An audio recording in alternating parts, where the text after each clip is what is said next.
You know what day it is. It's Wednesday. We're wearing pink. That means it's 3 minutes of thunder. Pastor Diego brought the lightning this week with No Cap Part 4. And today, we're going to bring you 3 minutes of thunder and recap it for you. So Pastor Diego opened up the entire service with talking about how Jesus is his number one priority and how we need to make Jesus our number one priority. So Pastor Diego opened up the entire service with talking about how he makes Jesus his number one priority when he starts his day. He starts by getting down to his knees and praying, and he starts by opening his Bible and reading chapters from the Bible. That's one way we can make him our number one priority, by starting off with our days as well.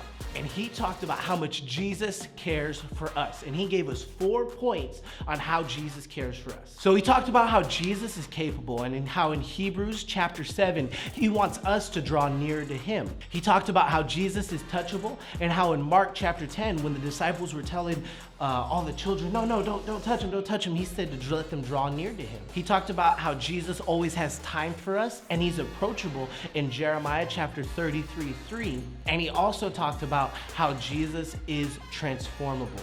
Now in Luke chapter 8, when he transformed the life of Zacchaeus. It shows how much Jesus cares for us, because he's capable, he's touchable, he's approachable, and he's transformable. And he does all of that for the desires because of us. Just like how Jesus died on the cross for our sins. He loves us, and he wants us to chase after him in that same way.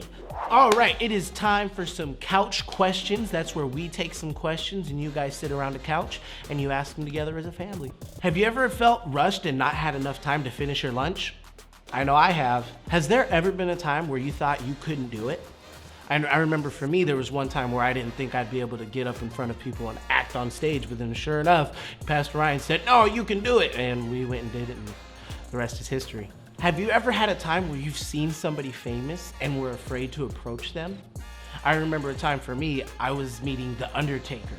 He was my favorite wrestler, and he still is of all time. And I went up to him and I shook his hand and I just said, "Thank you for what you've done." And he said, "Thanks for supporting. God bless." And this has been 3 minutes of thunder. We'll see you next time.